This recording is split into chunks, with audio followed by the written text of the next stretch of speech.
Crenshaw District, Los Angeles, California. From the mid-1980s through the mid-1990s, Crenshaw was one of the most heavily policed and economically neglected black neighborhoods in the city. The area was home of working-class African-American families whose parents had migrated from the South in search of better stability. By the time Ermias Joseph Ashkadum was born in 1985, the stability was gone. Crack cocaine flooded the streets, factories closed, schools lost funding, police presence increased, violence became routine. It has been another violent weekend among the gangs of California. A man who was standing in line to see Colors, the movie about gangs, was shot in the head by someone wearing the colors of a rival gang. So far this year, almost 100 people have been killed in gang-related violence in the Los Angeles area. And for every death, as Bonnie Strauss reports, there are related victims. Helicopters circle nightly, sirens replace lullabies, children learn survival before adulthood. Crenshaw was also culture. Barbershops, basketball courts, church parking lots, and corner stores held the community together. Pride existed alongside poverty. Ermias was raised by his mother, Angelica Smith, and his father, DeWitt Ashkadum, an Eritrean refugee who escaped war in East Africa. He grew up with his older brother Samuel, later known as Black Sam, and his sister Samantha. Money was always tight, so Ermias went to work. As a child, he sold candy. He shined shoes with $2.50. He cut grass. He watered lawns. He ran errands. I lived in 3 houses growing up. My grandmother's house, my mom's house, and then my grandfather's in between those 3 houses. And my grandmother lived on Slauson and 5th Avenue. My grandfather lived on 60th and 10th Avenue, which is in the Crenshaw district. And my mom stayed on 60th and Rempar, which is in the Crenshaw district. You could ride your bike. So it was a dope place to grow up. Every dollar went towards school clothes so his parents won't have to carry the burden. He looked up to his older brother Sam. Black Sam hustled too. Sam knew how to survive. Sam knew the streets. Sam carried weight in the neighborhood. Ermias watched him closely, learning discipline, movement, and how to make something out of nothing. Outside, the Rolling 60s Crips dominated the area. Formed in the early 1970s, the Rolling 60s became one of the largest, most powerful Crip sets in Los Angeles. By the late 80s and early 90s, they were deeply involved in the Blood Crip War and street politics across South Central. Protection, identity, and survival were tied to the set. At around 14 years old, Ermias joined the Rolling 60s. Later, he would say he adapted to culture even though it wasn't who he truly was. The gang offered structure, brotherhood, and safety in a dangerous environment. It also made him a target. At home, he was building something different. His grandmother bought him and Black Sam a computer. Ermias broke it. Instead of buying another one, his grandfather gave him books and magazines about computers. Ermias studied them. Every week he came home with new parts in his backpack. It took him months. Eventually he built his own computer from scratch. Across the street lived a man named Jenkins, the only person on the block with a computer. Ermias went there and learned and experimented. His mother noticed his obsession with music and signed him up with a weekly community program at the Watts Towers, where he learned how to use an MPC, studio equipment, and recording tools.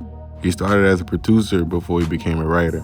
He made beats, he studied sound, he learned the structure. In school, his grades were usually D's and F's. One teacher believed in him and challenged him to stay one more semester. Ermias locked in and earned all A's and B's. Then he dropped out anyway. Not because he wasn't capable, but because he didn't want school. He wanted more independence, money, music, business. Around 9th grade, about 15, I stopped going to school and all that. You know what I'm saying? I was just like, I was on some other shit thinking I'm grown, starting to get a little money and shit, grinding and all that, selling my little weed. See a solid nigga. Let me explain, hold on. Let me explain something real quick. Let me explain something. Nipsey is the real motherfucking hood nigga, you know what I'm saying? My mom's like, you know what I'm saying, she knew what time it was. So if I bring a gun in the house, she understand that. You know what I'm saying? But she wasn't with that, smoking weed, hanging out all day. She not with that. Cause that's, you know what I'm saying, she don't respect that. So when I was at my mama's shit, a lot of shit I could do when I left, I couldn't do over there. You know what I'm saying? So when I left, I went to live with my granny down the street on 5th Ave. That's where I grew up at. It's my block, you feel me? So I was a young nigga. 85, I came home right here. My mama's house is in the hood, but my granny house is in the hood. You feel what I'm saying? So when I moved over there, I was around the homies all day, every day. You know what I'm saying? I was still getting my little money and shit. I fell under a gang of the older homies and all that. And I started banging the hood. I put on the turf and started pressing the hood. And like, you already know everything come with that, my nigga. If you from LA, everybody already know. If you ain't, everything that's in the streets, once you start gangbanging, you gonna be involved with selling dope, selling weed, whatever the case may be. If it's out there, you gonna be involved in it. So once a nigga really like jumped the broom, and started pressing the 6-0 shit. It was like everything that the streets had to offer. You know what I'm saying? I signed up for. Just niggas I was around was going to do them, you know what I mean, do they stuff. I always kind of like, am I ready to go sit down for 100 years for this shit? Ermias was already in the streets. His mother kicked him out the house once she found out that he dropped out of school because he wasn't focused and he was already having drugs and guns around the house. He moved in with his grandmother where rules were looser and the streets were closer. That's when he gravitated toward Cowboy, a Rolling 60 member fresh out of prison who was doing music. Cowboy came both the street and music influence on Nipsey. I saw him walking one day, and I pulled up on him, like, where you from? He was like, man, I'm Bang. And I think he had on some khakis and some chucks. I said, well, you look like you Bang. I said, some enemies roll up, they gonna think you Bang. If you're in the 60s, you look like you Bang. Then I seen where his head. I'm like, in the next year or so, you gonna be from the hood. The only thing that the homies had over his head was that he wasn't from the hood. They're like, oh, he just a rapper. But I said, the next couple years, he gonna grow up. He gonna beat your ass. Well, yeah, early on in his music, we sat in my grandmother's garage. We learned the Pro Tools. I swooped him up out of one of the studios. We started rapping together. And once I started hearing them rapping, I sat down and said, it's all about you. Ermias began rapping under the name Concept, focusing on conscious lyrics, police pressure, black struggle, survival, and identity. Then he wanted a real name. He went to Baby Gooch and asked for one. 3 days later, Baby Gooch saw him walking with a backpack full of hustling money and said, I want to call you Nipsey Hussle, inspired by the comedian Nipsey Hussle. It struck. Neighborhood Nip. In 2004, Ermias traveled to Eritrea with his father and brother for 3 months. He saw poverty on a national scale. He saw people who looked like him surviving without resources. He saw pride without wealth.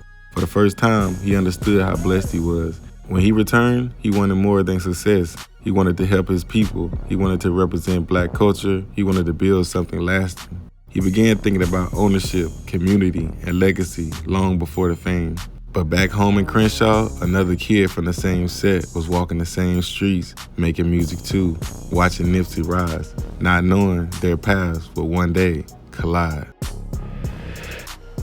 Thousands of fans of Grammy-nominated rapper and community activist Nipsey Hussle are in a state of shock today. They are mourning the hip-hop star's ultimately and violent death. Nipsey Hussle was murdered in broad daylight outside a clothing store that he owned in South Los Angeles. And he was killed just before he was about to meet with city leaders and the LAPD about reducing gang violence. Yo, what's the deal? Before we go any further, I just want to say thank you. If you made it this far, you're already part of the family. This channel is about real stories, real lives, and real consequences.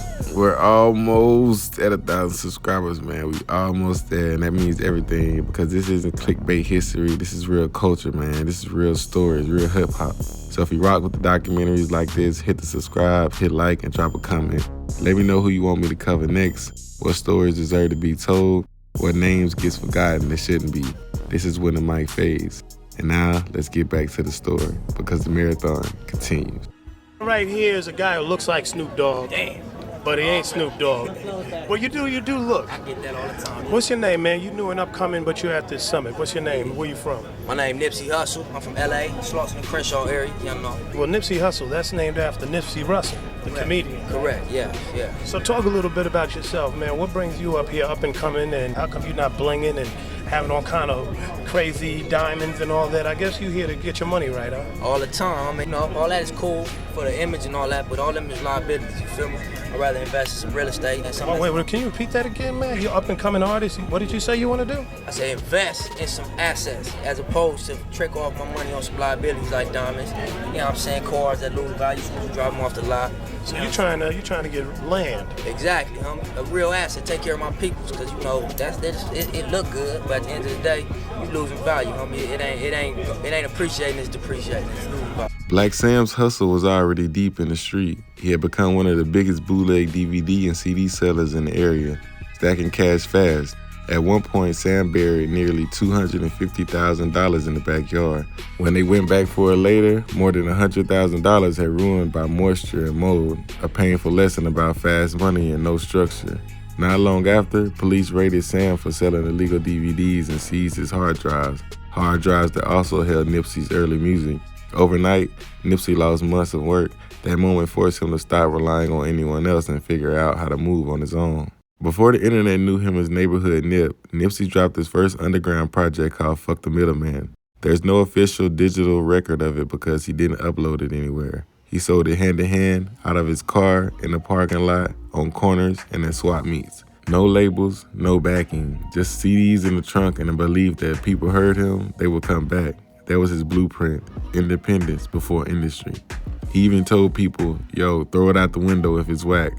Police harassment followed him everywhere. Nipsey and Black Sam were repeatedly stopped and questioned while selling t-shirts and CDs in the shopping plaza. They were arrested more than once just for being young black men hustling in public spaces. The same shopping center that he would later own was once the same place that he was chased out of by law enforcement.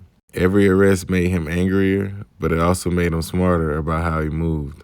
Gangbang, you gonna be involved with whether it's robbing, killing, you know what I'm saying, selling dope. $10, bro. For what? To get some dope? Yeah, I think right up. I thought you don't sell dope no more.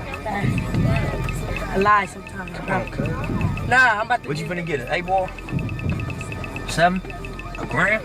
Come on, cuz. You stupid. You finna buy a gram, cuz? Something. When I first started banging the hood, pressing the turf, like, nah, I fell completely back from the music. Cause I was like, you know what I'm saying, I ain't gonna say I gave up, but I just put it on the shelf, like, man, this shit ain't giving me no money. I'm out here, you feel me? Gradually worked my way back toward it, cause I seen what was happening out here. You know what I'm saying, I seen all my day one niggas, my everyday niggas getting football numbers, getting washed up, going to jail forever for shit that we just got away with last week. With me, it wasn't even like I wanted to get out. It was just like I need some loot, my nigga. I gotta eat. Niggas out. It's about money. It ain't about getting out. Or it's just about loot, my nigga. Paper. Cause at the end of the day, you know what I'm saying? If you broke, you don't got shit going, homie. I knew I was talented. I knew I was good at it. I knew I had a gift of gab. I could speak. You know what I'm saying? I could hold a motherfucker attention. I had a little flow. And I had a perspective, and I had a lot to say, because I'm out here, my nigga. And if it didn't happen to me, it was happening to my niggas. And I felt like we wasn't, like, it was niggas acting like it's cool, like it's all right. Like, what's going on in LA right now is crazy. So, like, nobody really speaking on it. His first official local release was Slauson Boy Volume 1. It was raw, regional, and unapologetic. Music made for the streets he lived in. Around the same time, he appeared on a group project called Crenshaw District, a claustrophobic mixtape. Not his own tape, but a neighborhood compilation where he stood out on one of the verses in one of the songs. That project widened his name inside of Los Angeles and showed that he could hold his own with other West Coast artists. Then came Bullets Ain't Got No Name. It wasn't just a mixtape, it was a statement. Nipsey was rapping about probation, street politics, police pressure, and ambition. Songs like Smoking La La La and Stuck in the Grind turned him to a serious underground presence. His voice sounded different, calmer than most rappers, but more dangerous because it felt real. That music reached the internet. On MySpace, an executive named Johnny Shipes, who ran Cinematic Music Group, heard Bullets Ain't Got No Name and wanted to know who Nipsey was. Shipes asked radio personality DJ Felly Fell who the hottest rapper in Los Angeles was. Felly Fell prompted him straight to Nipsey Hussle. Shipes listened, flew to California the next day and met Nipsey while he was working on the movie set. Despite Nipsey's Rolling 60 affiliations and street reputations, Shipes wanted to sign him immediately. We sat in Nip Hussle on the way up here to the label for to play the music for him and shit. Bang their heads out real quick, tell them why it was such a good idea to give a nigga all that money, feel me? But we on the way, my nigga finna go up to Epic. It mean a lot to everybody, not just me. It ain't just about no money. Niggas finna get on and get rich. It ain't even that, you know what I'm saying? That's just the surface of it. But, you know what I'm saying? Just for young niggas from over here to see some niggas that really came up over here bumping our heads, making the same mistakes they making and dealing with the same shit they dealing with, semi make it out. Not long after, Nipsey dropped Bullets Ain't Got No Name 2. The music grew sharper, the ambition got louder. He was becoming known outside of California now, not just in it. But while his career was rising, his real life was collapsing. At a party, a girl who was not supposed to be there ended up around Nipsey and his friends. When her parents found out, instead of admitting she skipped school and lied, she accused the group of serious accusations. Nipsey was charged and locked up. He maintained that he never touched her and that she was simply present at a function that she wasn't supposed to be at. Still, the case became real and he sat in a county jail for weeks fighting it, almost 50 days. That's when Big U entered the picture. Big U was another Rolling 60s Crip, a respected figure in the set and known in the city as the man who inspired the character Debo from the movie Friday. Big U had street power and industry connections. While Nipsey was in jail, Big U helped finalize the deal that put money in Nipsey's hands. Not for chains or cars, but to fight the case. Nipsey beat the case, but now was locked in a contract that he would later grow to hate. At the time, he thought it saved his life.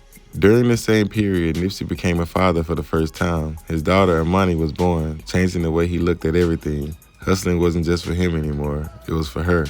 Then came something nobody from Crenshaw was supposed to touch. In 2006, Nipsey Hussle appeared on Tupac Shakur's posthumous album, Pac's Life. This wasn't a mixtape, this wasn't underground, this was a major label Tupac album, released worldwide.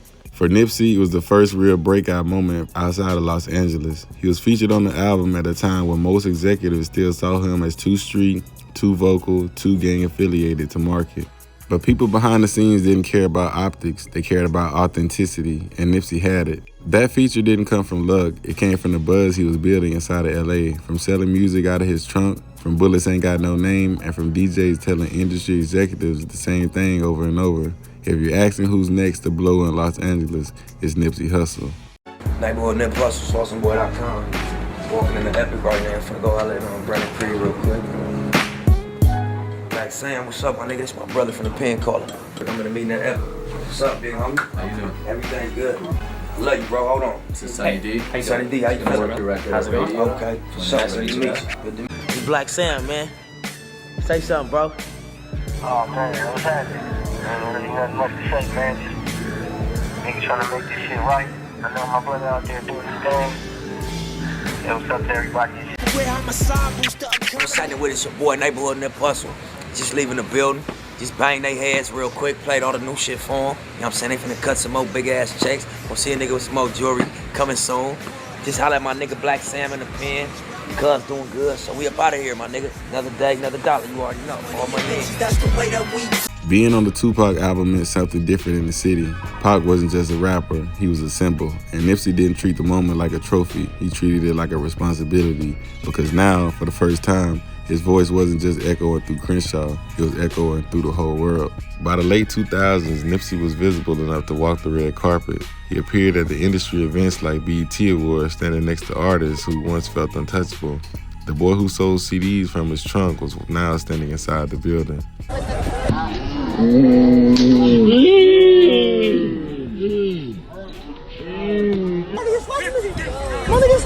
And somewhere in the same neighborhood, another Rolling 60 rapper was watching all of this happen, a man named Eric, known to the streets as Shitty Cuz. He was also trying to make music on SoundCloud. He saw Nipsey rising while he was staying stuck. Two men from the same streets, same set, two different paths. One building something, one slowly unraveling. And they both knew each other. The tour bus was supposed to mean elevation, bigger stages, bigger crowds, a bigger future. But instead, it became the first crack. While on tour, the bus was pulled over by police. A search followed. Drugs were found inside the vehicle. Someone else was arrested and charged. But word spread fast inside Nipsey's circle that it wasn't random. According to people close to the situation, there were whispers that the tour bus was being used to move drugs across state lines, allegedly tied to Big U's operation. Nothing was ever pinned on Nipsey, but something changed. He didn't feel right. The trust shifted. The energy wasn't clean anymore. From that point on, Nipsey started moving differently. I think it's me, Steve, shortstop. We all, we rush to get dressed. We run over there, and I come on the bus, and they got Nip on the bus. I mean, y'all got to get off the bus. This is private property. Get off the bus. And they like, no, we talking him. No, you ain't gonna talk to him in here. So get him off the bus. Boom. Then and so we ended up getting stopped. So we calling everywhere for somebody to come get the mobile home to fix the mobile home.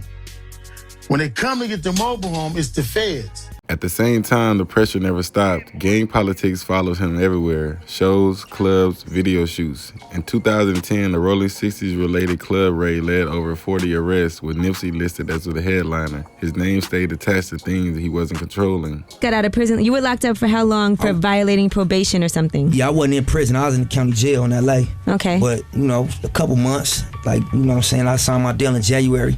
I was out here for the month of January. I went back to LA in February, and as soon as I got home, they raided my t-shirt shop, held me with no bail, tried to put a case on me. What was in your t-shirt shop? What was in it? Yeah. It was just the location. It wasn't nothing particular like incriminating or illegal in the shop. It was just the location was a hot corner, a hot block. So they raided it. Why did you end up getting in trouble for that? Did they find something? Nah, at one point in time, it was weed in the shop, not necessarily, we wasn't selling it, but it was like a Smoking, spot. yeah. It was a spot. People was, selling weed out the parking lot. But that had nothing to do with our shop. Right. But to a police driving down the street, they say they see 50 niggas hanging out in front of your store. They know the area that is controlled by this gang, so it looked like more than what it is. So now do you tell people don't hang out in front of my store anymore, please? I mean, you know, cold part about it, the niggas hanging out was the ones keeping my rent paid. Yeah, it's probably good for business. Yeah, so you know, it was like a catch-22. I don't want to tell the niggas as soon as they finish spending $100 with me to get the fuck up out of here and no hanging out, like, so. Right. You know, it's a respect thing. When it get too thick, you know what I'm saying, it's too many people in the front. All right, break it up, my nigga, y'all got to get, you know what I'm saying. Then came the video shoot tension. Nipsey invited YG to the hood to shoot a video, and Big U felt like it was disrespectful because he did it without permission. And a DJ Khaled shoot. Conflict broke out when people tied to the Rolling 60s allegedly tried to rob DJ Khaled. Black Sam later confirmed someone pressed him about it. TMZ reported the death threats, security doubled, the spotlight got hotter. By this time, Nipsey was already thinking ahead. Back in 2009, he joined the Game's LAX tour, opening alongside Kendrick Lamar and J-Rock. The same year, he pushed for a real album moment. South Central State of Mind was supposed to be the one. The first single, She Said Stop, featuring Sean Kingston, dropped. The album was planned for summer of 2009. It never came. The release kept getting pushed back. In April 2010, Nipsey hit the XXL freshman cover, standing next to big names like J. Cole, Big Sean, and Wiz Khalifa. The industry buzz was real. The album was re-announced. Release date, October 9, 2010. First single, Feelin' Me, featuring Lord. It charted at number 93 on the R&B hip-hop charts. But behind the scenes, Epic Records was collapsing. Executives who supported Nipsey were either fired or left the building. Money dried up, directions disappeared. What Epic did give him was control, his own imprint. All Money In Records. That was the beginning of the end with the majors. The business wasn't just music anymore. In the Hustle in the House of music video, everyone was wearing Crenshaw t-shirts. Fans kept asking the same question, where do we buy these t-shirts? At the same time, there was no clothing line. Then Black Sam came home after a 2.5-year prison term for the DVDs and CDs. Once Black Sam got out of jail, him and Fats were harassed by the police, and one police officer actually told him, instead of selling CDs on the side and t-shirts on the side, just open a store. They looked up and they saw a store for rent, and the rest was history. In 2012, rumors exploded. Rick Ross tweeted, MMG West coming soon. Nipsey retweeted it. Media ran wild. Maybach Music Group speculation was everywhere. Nipsey shut it down. Talks happened, but he refused to sign. Why? Loyalty. All Money In. He didn't want to cheat his people. He didn't want to cheat the system. He had preached and rapped about being independent. Now it was time to show it. And you managed to stay independent for so long until you finally cut a deal with Atlantic Records. Can you tell us about that experience? That you said they came to you on your terms. Yeah. Majority of my career was indie. I was in the mixtape circuit. You know, I built the brand off mixtapes and touring. And I always had the goal and the intention to do a partnership in the vein of what, you know, Murder Inc. and Irv Gotti did, joint venture, what Rough Riders did, what Rockefeller did, you know. And so it took a while, but after my last release, we was pretty successful in the indie space, and we ended up securing a partnership with Atlantic. In March 2011, everything nearly boiled over. A dispute involving Nipsey and Big U broke out behind the Shell gas station at Crenshaw and Slauson, right behind Nipsey's store. Eyewitnesses said Black Sam fired a gun into the air to stop the conflict. Police arrived, and officers fired at Black Sam and missed. 5 people were detained, Nipsey and Black Sam among them. No one was hit, but the line was drawn. I'm standing on the corner of Slauson and Crenshaw, where an LAPD got involved in an officer-involved shooting, and apparently it was in the middle of a fight involving up-and-coming Los Angeles rapper Nipsey Hussle. We don't have too many details right now, but we understand that Nipsey Hussle got into a fight, altercation with his former manager, and then Nipsey Hussle's brother came over with a gun and started shooting in the air. At that time, the LAPD arrived and attempted to shoot Nipsey Hussle's brother, but we're not sure if he was hit. We got reports that no one was hit and 4 people have been arrested. Nipsey Hussle, his former manager, and 2 others. The reason Nipsey Hussle and Big U got into an altercation was because Big U said Nipsey Hussle owed him a DP because he brought superstars to the hood without his consent or without his permission. He brought YG to the hood for his music video. He brought DJ Khaled to the hood, and he brought John Legend to the hood. And Big U felt like he owed him a fade because he didn't run it by him first. Then tragedy struck. On September 19, 2017, Stephen Fats Donaldson was shot outside a marijuana dispensary in Hyde Park. He was hit by gunfire from a passing vehicle, ran inside with a security guard, collapsed, pronounced dead at 11:10 p.m. Fats wasn't just a friend. He helped Black Sam open the Marathon store. He was a key piece of Nipsey's business rise. Nipsey called it bad timing, but the loss hit deeply. Still, the vision kept moving. In 2013, Nipsey announced the Crenshaw mixtape hosted by DJ Drama. Talk about that Crenshaw tape. Okay. Now, what made you decide, technically, do you know how many tapes you sold for $100? Well, the night of the release, we sold 1,000 of them. Where? Out your trunk? In LA, out of pop-up shop. Okay. In LA, yeah. So after that, we went on tour, and we did a 33-city tour to support Crenshaw. And every day before the concert, we had pop-up shops, and we was running through. That's smart. Some markets we ran through a couple hundred. Some markets we ran through, another 1,000. So we just kept printing them because people kept asking for them. Did you ever give them for maybe $89.99, No $67.37, No $99.99, $99.99? They were exactly $100. No deal. I need a blue note, man. Yeah. You know what I'm saying? Crispy $100 we need that C note. You never wavered. Nah, because it'll throw off the campaign. It was branded as a $100 CD. So whose idea was that, Nick? It was a team effort. It was really something smart, I brought bro. to the team, and then everybody added on to it. You know what I mean? It was really smart. Thank you. It bro. showed that this isn't just a $22, $25. It's not an $18 mixtape. This is something this is a work of art. 100%. And it's worth $100. Believe And that. your fans supported it. Obviously, Jay. Yeah. So it was a really good idea. No. It was really smart. How many Thank copies you, did Jay-Z buy? He bought 100 copies. You know what I mean? So he sent us a wire. He sold 1,000 copies for $100 each. The internet laughed. Nobody would buy it. He's crazy. He's tripping. They sold out in one night. $100,000 made just one night. Independent. Jay-Z even backed the move and bought 100 copies himself, wiring Nipsey at $10,000. Mailbox money was the next real move. Lauren London was already a well-known actress and cultural figure when she crossed paths with Nipsey Hussle, but their connection didn't start in Hollywood. It started in the hood. They met during Nipsey's now legendary pop-up run where he was selling his Crenshaw mixtapes for $100 a copy, and Lauren came through to support, buying the music directly from him. The relationship grew quietly but solidly, rooted in respect and vision, and in August 2016, they welcomed their son, Cross Ermias Ashkadung, making a turning point where Nipsey wasn't just building a legacy for himself and their money anymore. He was building one for Cross and his family.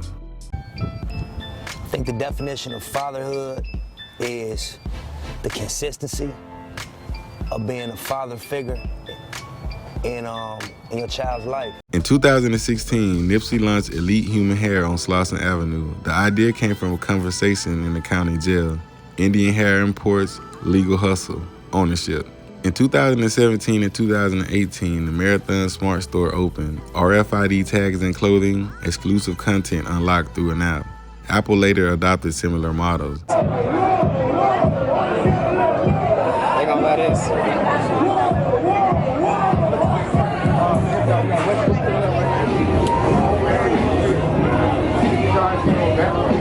Then came Vector 90, launched with David Gross in February 2018, a STEM hub, a bridge from Crenshaw to Silicon Valley, science, technology, engineering, and math. You had put up, or were talking about, I think it was on Big Boy's show in LA. It's called Vector 90. Vector 90, Yes, yeah, and sir. I reposted the video. I've seen that. It was about something with technology and business in your neighborhood. Yeah. So Vector 90, it opened up the day before my album release. It's basically an inner city co-work space. And in the bottom half is the science, technology, engineering, and math center, which is basically the skill set you need to go into Silicon Valley. Even when we did the grand opening, all the artwork on the walls were facts about technology and about these companies and how the demographics are in Facebook and Google and Twitter. And it's like the highest one has 8% African American people. You know, the goal is to create a bridge between the inner cities and Silicon Valley. And especially it's important in LA because that's an hour away and there's minimal representation. On February 16, 2018, Victory Lap dropped. Debuted at number 4 on the Billboard 200. 53,000 first week, 300,000 pure sales. His first top 10 album. Music videos followed. Hustle and Motivate, Double Up, Victory Lap, Status Symbol. Double Up peaked at number 65 on the Hot 100. Then came the Grammys. Victory Lap was nominated for Best Rap Album. Nipsey lost to Cardi B. His response? Respected. He said she deserved it. On February 15, 2019, Racks in the Middle dropped with Roddy Ricch and Hit Boy. It became the highest charting song of his career, number 26 on the Billboard Hot 100. At the same time, Nipsey was building everything around him. He purchased the entire strip mall at Slauson and Crenshaw, Marathon Clothing, barbershop, fish restaurant, wireless phone store. Food businesses followed, fish shacks, community spaces, youth outlets. The block that burned in the 1992 riots was being rebuilt by one of its own. But old tensions never fully disappeared. The contract Nipsey signed back in 2009, a 10-year production deal tied to Big U, was nearing its end. Set to expire in 2019, according to people close to Nipsey, he wanted out. He didn't plan to re-sign. I was looking for artists. TD told me to go get Nip. I went and seek Nip out of all the people I already been interviewing and talking to. And he was the shining light. He was the diamond in a pile of whatever. We had made a couple of moves and was trying to move through a couple of doors, and I vastly found out that I couldn't go through these doors. So that's when I went and got Steve Lobel. And I went and got Steve, let Steve hear the music. Steve felt the same way I felt about the music. And I was like, boom. So I signed Nipsey to Unique Music, to my to Aramis Astrodome, to my label, to Unique Music. And then Steve was 10% management and I was 10% management because it didn't make no sense for us to go get another manager. Right. And so we started pushing on that. So I signed him to it. It was signed to a 10-year production contract, which started in 2009, which would end 2019. Crazy. Hello. 10 year, 25% of publishing to Aramis Astrodome. Oh, wow. So 09 to 2019. 09 to 2019. So technically, Victory Lap.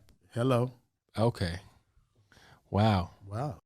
By the time You Don't Got a Clue dropped, Nipsey wasn't hiding the attention anymore. The record was a clear shot at control, middlemen, and people who fought for entitlement and managed his moves. And while no names were said, the message was obvious to anyone watching the situation with Big Ju unfold. Nipsey was no longer a street artist trying to break through. He was already thinking like an owner, and the lyrics reflected a real fracture between the scenes where trust had thinned, communication shifted, and distance set in, making the song less about dissing and more about drawing a line that said, "This is mine, and I'm moving on my own terms."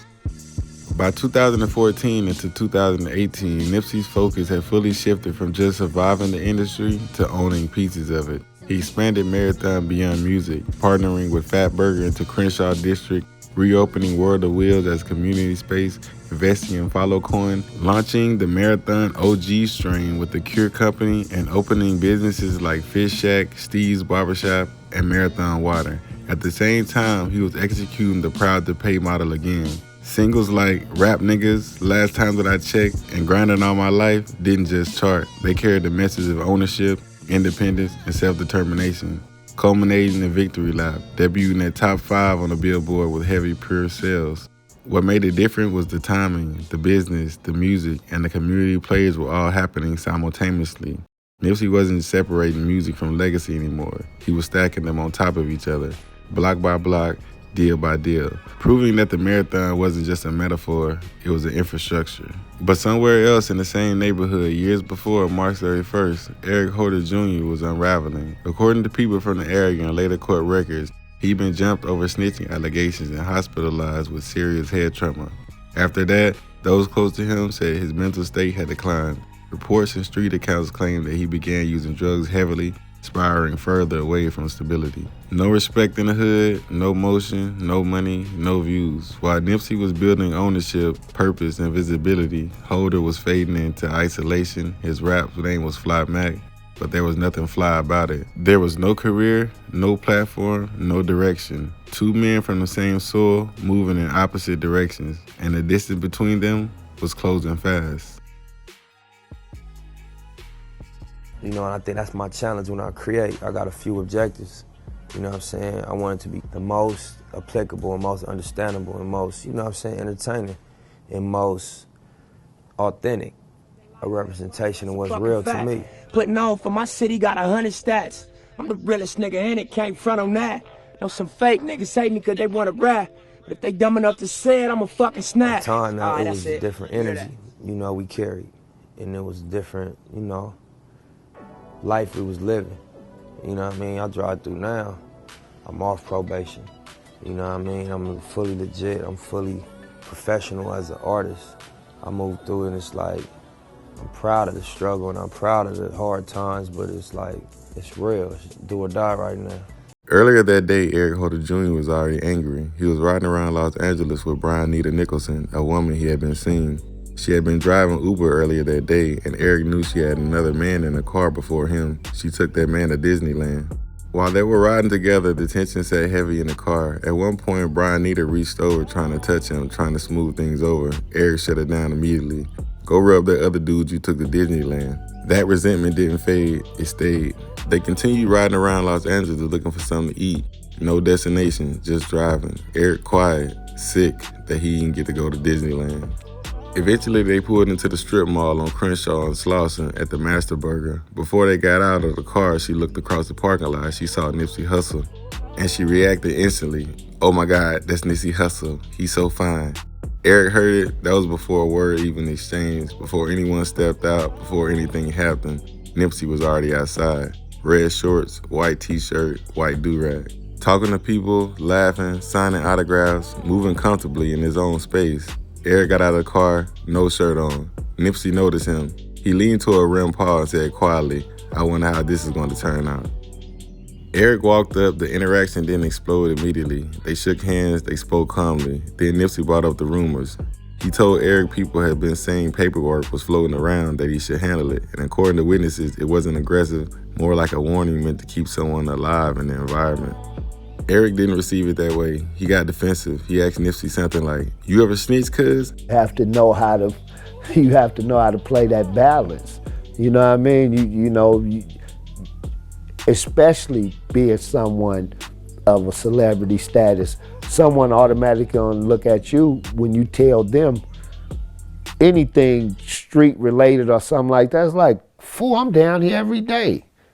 You ain't gotta be down here. You can't tell me nothing. And it's like, if that came from somebody else that they knew who was out there moving around the same streets they was moving around when they was moving around, to be like, oh yeah, let me go on and slide off. You know what I'm saying? This ain't cool because I know how this gonna turn out. It's like, right. Hold on, homie, you rap, so I'm not worrying about you drawing down on me and knocking me down, because you're not finna risk everything you got like that. So why is you pushing the line on me like that? So, he probably felt extra insulted because it's like everybody else letting him coexist. How you don't even have to be here and you telling me I can't be here? The conversation lasted only a few minutes. In the middle of it, the woman with Eric asked Nipsey for a picture. Nipsey stopped and took it. That matters. If Nipsey felt danger, he wouldn't have paused and took the picture with her. Eric walked away to Master Burger to pick up his food. A few minutes later, he came back. He went around saying goodbye to everybody, shaking hands, but Nipsey was busy with the fan. They never dapped up. To Eric, that moment stacked everything. First, your girl takes somebody else to Disneyland. Then your girl called him fine. And then he called you a snitch. Now he won't even shake your hand. He turned and walked back to the car. He got inside, started eating. Silent, angry, sick, humiliated. He told her to drive. They went around the block. Eric had her parked in a lot south of the Marathon store. Inside the car were 2 guns. He sat there for a moment longer, eating his food. Then something broke. He put the food down, picked up both guns, put on a red t-shirt, and got out of the car. Shitty Cuz walked back through the alley, turned left into the strip mall. Nipsey was standing there in the same place. Eric came between the cars and opened fire. Nipsey was shot multiple times. Eric started to walk away, then came back and shot him again. Eric walked away and then came back a 3rd time, shot him again, then kicked Nipsey in the head. Witnesses say Nipsey looked up and said, "You got me." Eric ran back to the car. He told her to drive. After hearing the gunfire, she was confused and terrified. He threatened her. He was gonna slap the shit out of her if she didn't drive. She drove away.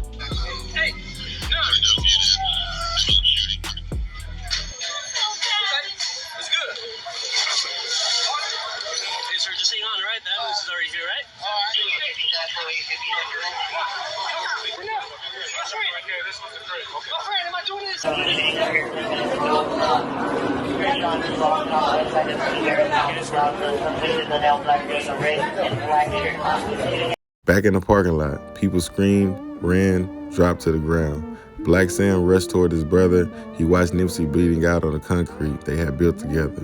Paramedics arrived, but it was already over. At 3:55 p.m., Nipsey Hussle was pronounced dead. 33 years old, killed in the neighborhood he believed in more than anything else, and Crenshaw went silent.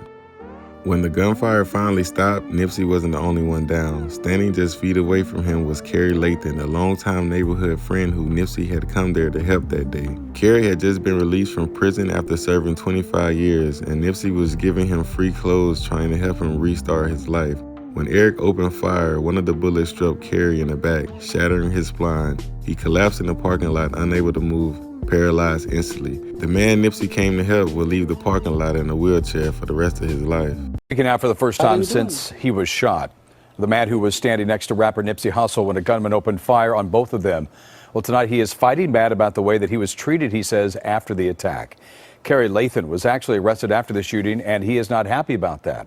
Kick Tonight's Crystal Cruz is live in West LA right now with more on what Lathan had to say. Crystal? Hi, Jeff. Yeah, Kerry Lathan is now in a wheelchair, shot in the back. Tonight, he is upset with the parole board, saying they have left him without proper housing. I have a bullet in my back, and a fragment of it is broke off, is near my spine. And they said, well, if we would take it out, it's a possibility you could be paralyzed. 56-year-old Kerry Lathan was shot last month while talking to rapper Nipsey Hussle in front of Nipsey's Marathon clothing store in South LA. Lathan says he was there to pick up a t-shirt and Nipsey happened to be there. He told me that he would have the shirt that I needed next week. And I said, okay, and as I turned, it was all bad. Lathan has been on parole the past 7 months after spending 25 years in prison for murder. He was arrested after the shooting for breaking parole, hanging out with known gang member Nipsey Hussle, but then was released because he says he didn't know Nipsey was in a gang. I had no idea of any of that. I know they said he was a Rolling 60, but that's not what he is now. Today, he's a celebrity. I took a picture with a celebrity. I met him once, took a selfie. Now Lathan claims since his release, the parole board left him without proper housing and medical treatment and fears the DA could still come after him. But after you serve your time and you learn better and you do better, you still jeered at and poked at, that's him, that's him. Another man, Shirley Villanueva, was also hit. He took a bullet to the abdominal as chaos erupted around him. Bleeding and injured, he still remained conscious, and later he will be one of the key witnesses recounting how Eric fired and walked away and came back again and fired more shots. He would later tell police he heard Nipsey say his final words, "You got me," as he laid on the ground. People scattered in every direction. Some ran, some froze. Others screamed for help. Blood covered the concrete of the same parking lot where Nipsey had spent years shaking hands, giving hugs, and building a future for his own community. 3 men went down in seconds. Only one of them didn't get back up. Some breaking news to tell you about out of the entertainment world. Rapper Nipsey Hussle was shot. 2 others were hurt in a shooting here in LA. This is a live picture where you can see fans gathered outside a store owned by the artist. The shooting was reported around 3:20 p.m. That's LA time, so that's 6:20 our time here in Atlanta, in the Hyde Park section of the city of Los Angeles. Hussle apparently opened the Marathon clothing company store in June of 2017. We want to let you know that there is a news conference that is scheduled to tell us more about what happened. Also, some of the stars are weighing in right now, including Rihanna, who says on her Twitter account, "This doesn't make any sense. My spirit is shaken by this. Dear God, may his spirit rest in peace, and may you grant divine comfort to all of his loved ones. I'm so sorry this happened to you." A lot of folks, not only in LA, Alicia, but here in Atlanta, because we are part of the music industry here. Yeah, one of the capitals of music in the country. Certainly this news breaking, hitting home right now. Again, rapper Nipsey Hussle shot and killed out of Los Angeles. Live picture there. This is a story we will stay on top of throughout the hour, and again on CBS 46 News at 11. So after Nipsey Hussle was pronounced dead, Los Angeles went into shock. But for the man who pulled the trigger, the clock was already ticking. Within hours of the shooting, surveillance footage from the Marathon Plaza began circulating online. The video clearly showed the shooter's face, his movements, and the direction he fled. People in the neighborhood recognized him immediately. His name spread fast, faster than the police could officially release it. Eric Holder was no longer hiding. The woman who drove him away from the scene, Brianita Nicholson, didn't know what had happened in the moment. She knew that she had heard gunshots. She knew Eric came back to the car, frantic, threatening her to drive. But when she saw the news later that night, when she saw Nipsey Hussle's face on every screen, she realized exactly what she had been a part of. The next day, Brianita Nicholson turned herself in. She told police everything. Eric. Can you hear what they were saying? I didn't really kind of understand it, what he was talking about, but I know to tell from the tension from Nipsey, he didn't really want to talk to him, trying to get to me, to take the picture or whatever, trying to wait till he stopped talking. Do you know why he wouldn't want to talk to him? Because I guess the way he was just cuz, have you ever snitched on somebody, cuz this, cuz that? That's what Nipsey was saying? That's what Eric was saying. Nipsey wasn't saying nothing. He was just nah, nah, like that, know. Did it sound like Eric was accusing him of snitching? To me, it sounded kind of like he was trying to be a little messy. Oh. I wasn't kind of getting into it, but because I'm not the messy type. I'm just kind of listening, but I'm just okay, what is he talking about? To myself though. And then, but I can tell by looking at Nipsey or whatever, because I'm waiting to take the picture. He looking he need to go on somewhere. That's how I got the impression. I didn't hear no arguing, and even when I took the picture and everything, I didn't hear no. She explained how Eric had already been angry before they had reached the Marathon Plaza, how he'd been upset over her driving another man to Disneyland, how he was already insecure, already spiraling, and already unstable. Police arrested Eric Holder Jr. on April 2nd, 2019 in Bellflower, California, roughly 20 miles from the crime scene. He didn't resist, he didn't deny it. From the start, the evidence was overwhelming. Surveillance footage showed Eric approaching Nipsey multiple times. Ballistics matched the weapons. Witnesses placed him at the scene. Brianita's testimonies confirmed the timeline. 2 surviving victims testified of being shot, and Nipsey's final word, "You got me," echoed throughout the case. The trial began in 2022, delayed for years due to legal motions, COVID shutdowns, and psychiatric evaluations on Eric Holder. From the beginning, the defense knew they couldn't argue innocence, so they tried something else. Eric Holder's attorney argued that killing Nipsey was not premeditated, that this was a crime of passion, that Eric snapped after being labeled a snitch, that in gang culture, being called a snitch was a death sentence, and Nipsey's words triggered something uncontrollably inside of him. They tried to downgrade the murder to manslaughter. They also introduced claims of mental illness. Eric had been diagnosed with schizophrenia years earlier. He said he heard voices, he suffered from paranoia, he'd been institutionalized before. His lawyer described him as unstable, fragile, and disconnected from reality. But the prosecution wasn't buying it. They showed the jury the video again and again. They showed Eric leaving the scene, coming back, shooting, walking away, returning, shooting again, then kicked Nipsey in the head. They showed him changing clothes. They showed him retrieving multiple guns. They showed him threatening the driver. They showed his intent. They showed his rage. They showed his choices. The prosecution made one thing clear. This wasn't a snap decision. This was an execution. On July 13, 2022, the jury reached a verdict. Eric Holder Jr. was found guilty of first-degree murder. He was also found guilty on 2 counts of attempted voluntary manslaughter for shooting Carrie Lathan and Shirley Villanueva. At the sentencing, the courtroom was silent. Eric Holder stood emotionless. No tears, no apology, no remorse. The judge sentenced him to 60 years to life in prison. Justice on paper was complete. But the loss, they never healed, because the man Eric killed wasn't just a rapper. He was a father, a brother, a builder, a symbol of possibility in a place where possibility was rare. Even with the conviction, even with the sentence, even with life behind bars, the questions didn't stop because the streets remembered everything, and not everyone believed the story ended with just one man. His contract year was coming up, his influence was getting beyond music, and tensions between Big U and Nipsey's brothers, Black Sam, was not perfect in the streets. Some claim Big U had motive, others went further, alleging that Eric Holder may have not been acting alone, but no evidence has ever pointed to that. Then years later, tragedy struck again. In November 2025, Big U's son, Jabari Baby Yuli Henley, was shot and killed in Los Angeles. The killing shocked the city and reignited old conversations. Online, some people began speculating without proof the death was retaliation tied to Nipsey's murder. Law enforcement had never confirmed any connection. Not long after, Big U himself was indicted in a massive federal case. Prosecutors accused him of running a long-term criminal enterprise involving racketeering, fraud, extortion, and violence. As of now, those charges remain allegations, and Big U is presumed innocent unless proven guilty in court. But to many, the time felt eerie.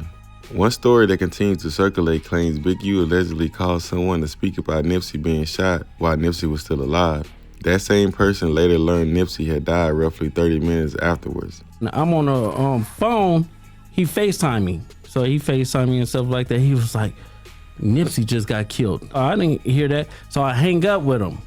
I called Nipsey, and I'm like, Nipsey, what's up? He was like, oh, what's up with it? And I was like, I love you, cuz, or whatever, like, because my cousin is Nipsey baby mama. You get what I'm saying? So it was like, I could have probably stopped it, or it had it. Stop what? Fuck you mean? That fuck you talking about? No, because listen. So after I talked to Nipsey, and I was like, "Yeah, I love you, cuz," or whatever like that. I'll see you later, or whatever. So I hung up the phone. I thought Big U gave wrong information. 30 minutes later, the homies blowing me up like they just killed Nipsey, and so I'm like, wait. You get a call from Big U telling you Nipsey just got killed. Yeah. You panic, called Nip. Nip answered the phone. Yep, and you we like were just talking on regular. So it's like at the end of the day, I didn't even think about it because you don't even warn him that you got that call from dude. No, because their relationship was so fucked up. It'd be like they be hot one minute, then they be cold the next minute. And I got it. So you think he hit you a little too early? Yep, he hit me a little bit too early because the homie Shitty double back 3 times. You get what I'm saying? And first he shot him, boom, go into the alley, came back and shot him, boom.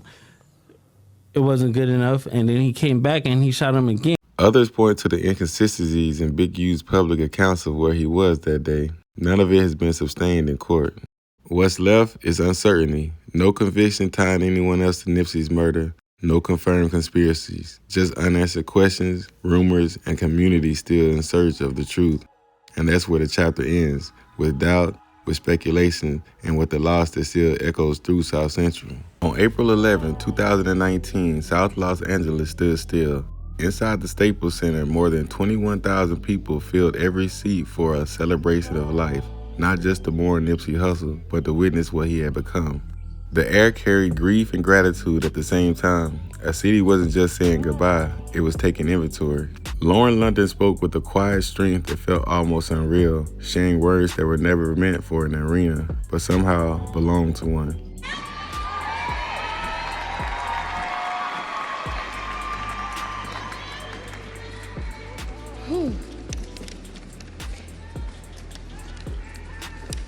So,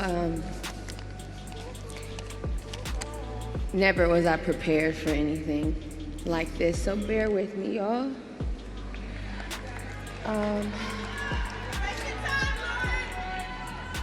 I'm gonna, Ermias was asleep one morning, and I was watching him, because I used to love to just watch him sleep. And I wrote him a text while he was sleeping so that when he woke up, he would read it.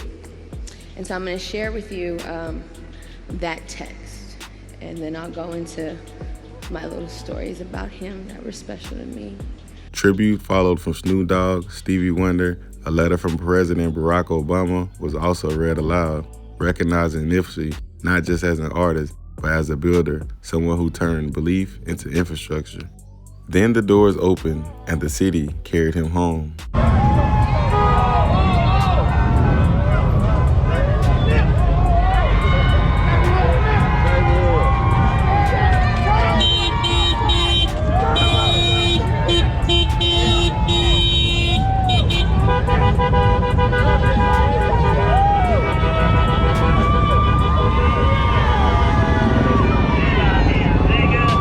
25-mile processions rolled through South LA, Watts, Inglewood, and finally Crenshaw Boulevard. Motorcycles flanked the silver hearse, thousands lined the streets, some cried, some saluted, some stood frozen as the car passed the Marathon store, the place where Nipsey had poured his money, his time, and his vision back into the block that raised him. Money was tossed from the motorcade windows, not as a stunt, as a symbol, one last give back to the road he never left. Later, away from cameras, Nipsey was ready to rest in a private burial. By then, the truth was already clear. You don't bury what he built, you don't silence what he started. By the time the court doors finally closed, the facts were settled. Nipsey Hussle was gone, and no verdict could bring him back. The gunman was convicted, accountability was delivered. For South Central, justice didn't feel like closure, it felt like a coma. Because Nipsey was never just a rapper who died, he was a builder who lived. The Marathon wasn't merch, it was a statement. Ownership over optics, control over destiny. Jobs for the people the system had already written off. A place where former convicts clocked in instead of checking in. And here's the part history can't miss. Nipsey didn't die chasing success, he died after achieving it. A Grammy-nominated artist, an independent mogul, a father, a partner, a blueprint. He showed a generation that wealth isn't just money, it's infrastructure. And that trust is what made the loss cut deeper. Black Sam didn't just lose a brother that day, he lost his partner, his mirror, the other half of the vision that was never meant to be finished alone. They took his life, but they couldn't take his playbook because the marathon was never a moment, it was a method. And every time someone chooses ownership over exploitation, community over clout, purpose over profit, Nipsey Hussle is still running. The marathon didn't end, it was passed on. And just days before his death, he wasn't planning violence, he wasn't chasing fame, he was planning peace. Because the marathon was never about how fast you run, it's about what you built while you were moving. And as long as people choose ownership, community, and purpose over profit, Nipsey Hussle will always run. The marathon will always continue. This was episode 5, When the Mic Fades. Thank you for watching. If you got any recommendations on any further videos, let me know. We almost at 1,000. You never let anything, the politics, stop you from coming around and staying around. And I hope everybody knows that that's what bro did. Bro stayed and he died on Crenshaw and Slauson. And everybody who showed love, even the ones who didn't, Nip had nothing but love and respect and humbleness. And that's what I want to leave, man. I love him. And I hope I didn't leave anything out, man.